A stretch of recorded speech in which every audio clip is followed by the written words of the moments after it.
Well, good morning, everybody. This is, in a way, a historic moment because we have been working on this mobile medical unit now for a couple of years. The whole concept behind it is that we want to bring health service directly to where people are at. Your ability to get health care, your ability to get the kind of treatment that you need should not be dependent on the zip code where you live. It shouldn't be dependent on whether you have a home or not. It should be dependent on our ability to work collectively to bring that kind of health care directly to you wherever you're at in our city. And that's exactly what this mobile medical unit does here. This unit provides immediate life-saving resources, including wound care, mental health counseling, and soon vaccinations and medications for opioid use disorder.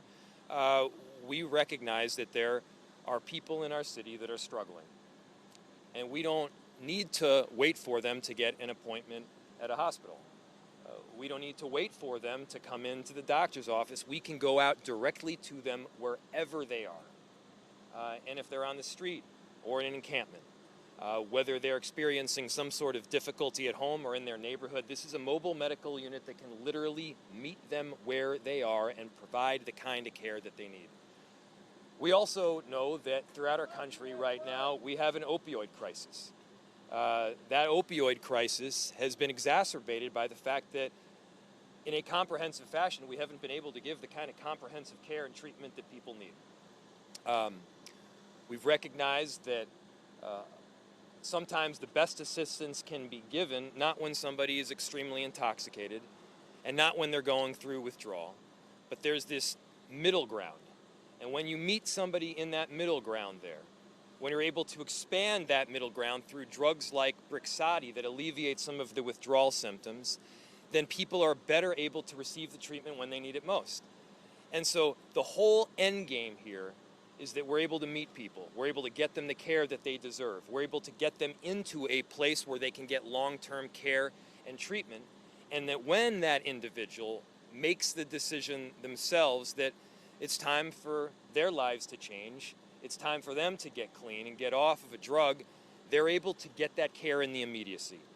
Not next week or the week after, not waiting for some appointment that is way down the road, but we can get them that care right now.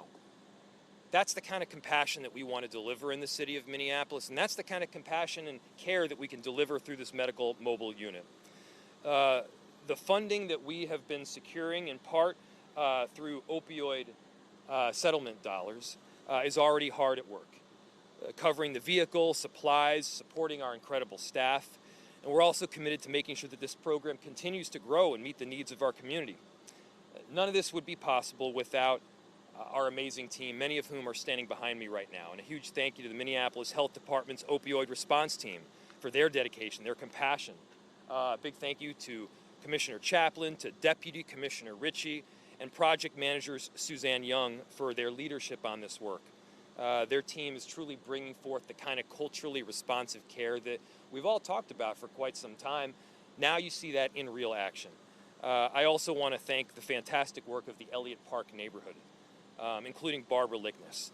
You all have been truly incredible partners throughout, and you've been making sure that we're connecting residents with vital resources, including Brixadi, which is what I had just mentioned. So this is just the beginning. This is the first time, I believe, in our state that we have rolled out this kind of mobile medical unit, and we hope that it is an example that we can replicate and follow again and again. With that, again, honored to be here, and I'll turn it over to Commissioner Chaplain.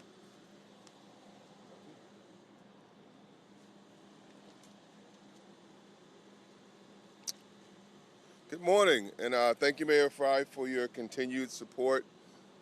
You are helping our mission to bring essential services to the community members where they are. One of my first priorities when I came to the Health Department more than 2 years ago was to find ways to improve health care access to underserved communities. Thanks to the determination of our opioid response team led by our Deputy Commissioner Heidi Richie and our dedicated staff and senior project manager Suzanne Young, Jason Shieldman, and Tony Zaccardi, we stand here to celebrate the city's first ever medical mobile unit. Funded through our opioid settlement dollars, this unit is more than a vehicle. It's a promise that we will increase access to treatment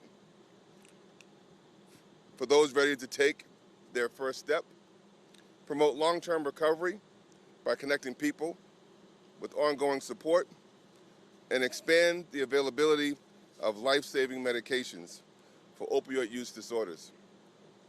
The work of our opioid response team has led to this important day. We're dedicated resources from our opioid settlement funds could be redirected to the communities of greatest need of healthcare services and treatment. Their dedicated efforts to improving lives in our city makes me more proud to say this is the city's first ever medical mobile unit. This resource bridges the healthcare gaps and reduces barriers such as transportation, financial constraints, and lack of insurance. This is not an abstract issue. Nearly every one of us knows someone, a friend, a family member, a neighbor, whose life has been impacted or touched by substance misuse. Too many times, those in most need of help have been met with resistance and roadblocks to needed care. This initiative removes those roadblocks by reaching communities like Elliott Park, Little Earth, Cedar Riverside, and 36th and Penn. This mobile medical unit ensures that care is no longer out of reach. It represents health equity in action. It represents compassion in motion. And it represents hope for a healthier future for all of us. I am deeply proud of this team and our newest team members, Stephanie Graves, Luisa Brandeo, Dr. Nataba Deziwe, Dr. Rhonda Chakolis, Jasmine Bloomdahl, Megan Joyce, Melissa Govrick Westmeyer, and Omar Fernandez. They have accomplished, and I am deeply hopeful for what lies ahead. And now it's my honor to invite our Senior Program Manager, Susan Young, to share more about the resources and opportunities this medical mobile unit will bring. Suzanne? All right.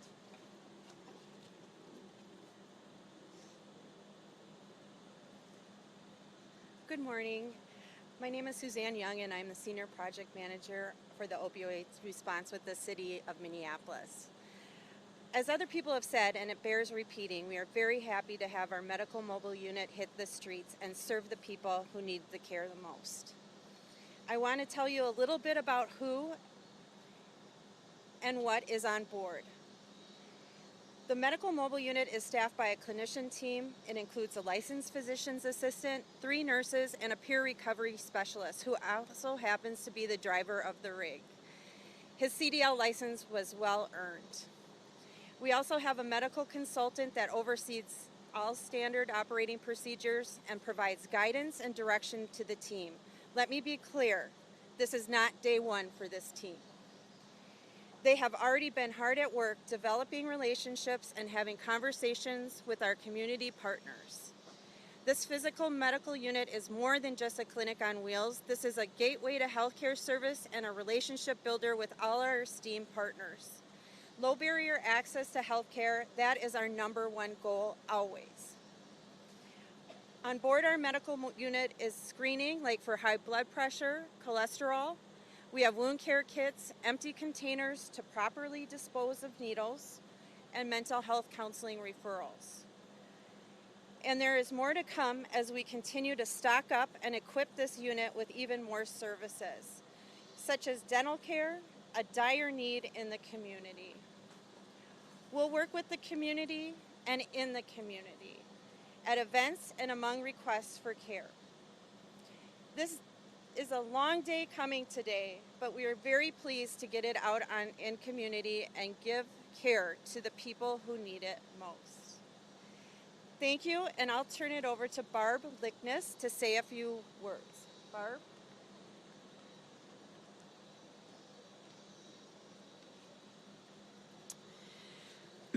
Hi, my name is Barb Licknes, and I am a board member of the Elliott Park Neighborhood Incorporated and a member of Runstone Senior Living Resident Council.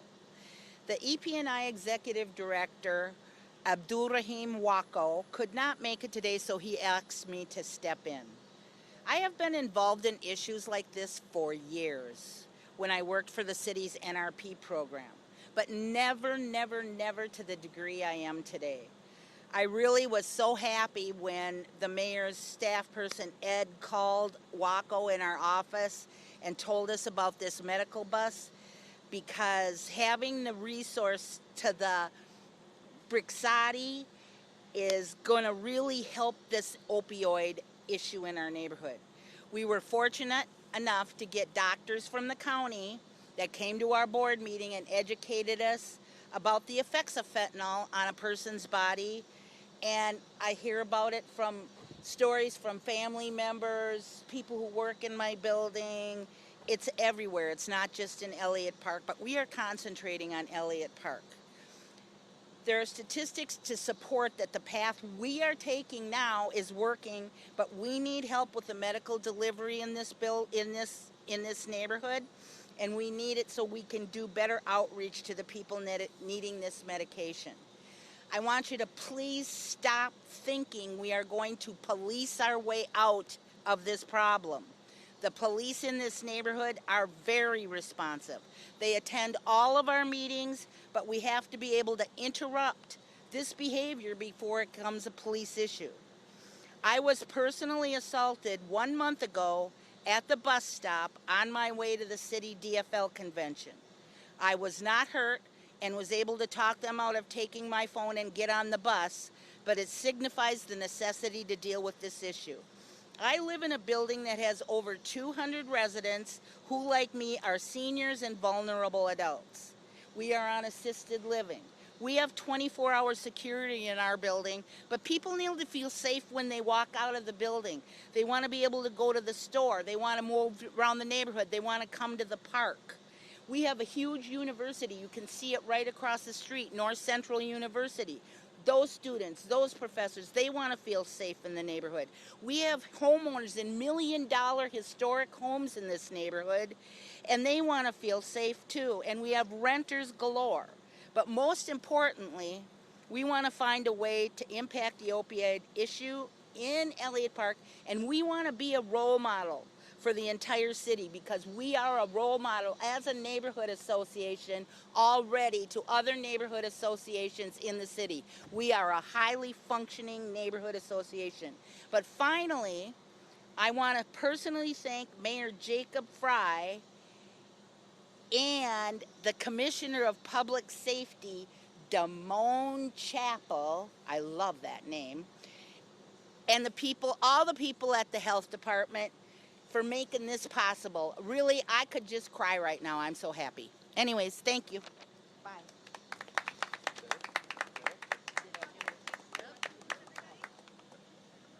All right, we'll stand for questions about the mobile medical unit. I'll take other questions after the tour.